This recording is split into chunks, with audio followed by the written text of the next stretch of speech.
क्या कभी ऐसा भी होता है कि एक बेटा अपनी ही माँ के सामने खड़ा हो जाए, सिर्फ उस लड़की के लिए जिसे कभी उसी घर से बेइज्जत करके निकाल दिया गया था? दरवाज़ा खुलता है और जैसे ही जर्रार महक का हाथ थामे घर के अंदर कदम रखता है, पूरे माहौल की हवा बदल जाती है।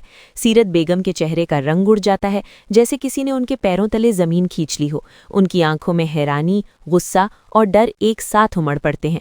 वो कांपती आवाज़ में चिल्लाती हैं, ये क्या बदतमीज़ी है जर्रार, तुम इस लड़की को दोबारा इस घर में किस हक से लाए हो?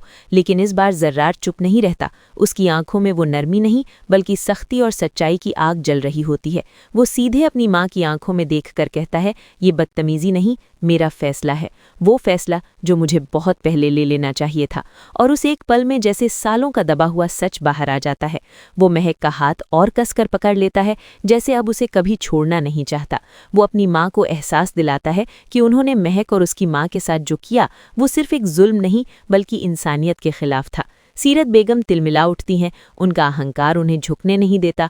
वो महक को एक मामूली लड़की कहकर उसकी तौहीन करती हैं। लेकिन इस बार जर्रार की आवाज़ और भी सख्त हो जाती है। वो साफ शब्दों में कह देता है कि अगर माफ़ी नहीं मांगी गई तो वो इस घर को हमेशा के लिए छोड़ देगा। महक खामोश खड़ी सब कुछ सुन रही होती है। उसकी आंखों से आंसू बह रहे होते हैं, लेकिन उसके दिल में पहली बार उम्मीद की एक किरण जागती है। उसे यकीन नहीं होता कि कोई उसके लिए इतना खड़ा हो सकता है। तभी कहानी में एक और मोड़ आता है, जब जर्रार ऐलान करता है कि वो शादी करेगा तो सिर्फ महक से, और अगर ये रिश्ता मंजूर नहीं तो वो अभी इसी वक्त इस घर को छोड़ देगा। ये सुनकर सीरत बेगम के पास जैसे कोई जवाब नहीं बचता। वो खामोश होकर बैठ जाती हैं, लेकिन उनके अंदर की आग अभी बुझी नहीं होती। वो बाहर से चुप हैं, मगर अंदर ही अंदर बदले की योजना बना रही हैं। दूसरी तरफ महक के घर का माहौल भी कम दर्दनाक नहीं। उसकी माँ सदमे में होती हैं। उन्हें डर होता है कि ये रिश्ता ज़बरदस्ती का ना बन जाए। वो महक को समझाती हैं कि रिश्ते इज्जत से बनते हैं, मजबूरी से नहीं। लेकिन जर्रार उनसे वादा करता है कि वो महक को वो सम्मान देगा जिसकी वो हकदार है।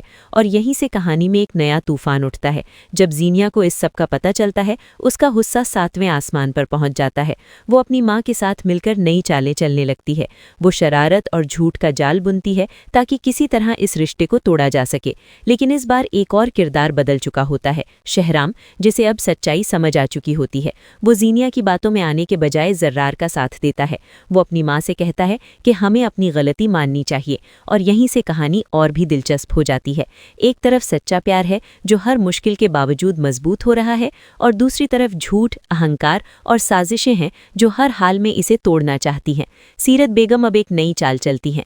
वो फरियाल की माँ को उकसाती हैं कि वो आकर अपना हक मांगे, और जब फरियाल की माँ घर में आती हैं तो वो हंगामा खड़ा कर देती हैं।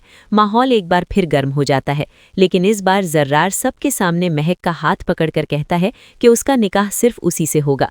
अब सवाल यह है कि क्या सीरत बेगम सच में अपने बेटे के सामने झुक जाएंगी, या ये सिर्फ एक नया ड्रामा होगा? क्या जीनिया की साजिशें कामयाब होंगी, या सच्चाई एक बार फिर जीत जाएगी? और सबसे बड़ा सवाल, क्या प्यार वाकई हर चीज़ पर भारी पड़ सकता है?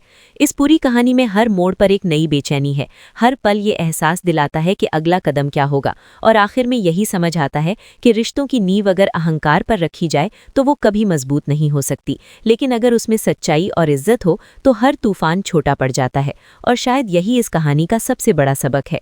सच्चा प्यार कभी झुकता नहीं, बल्कि हर गलत चीज़ को झुका देता है।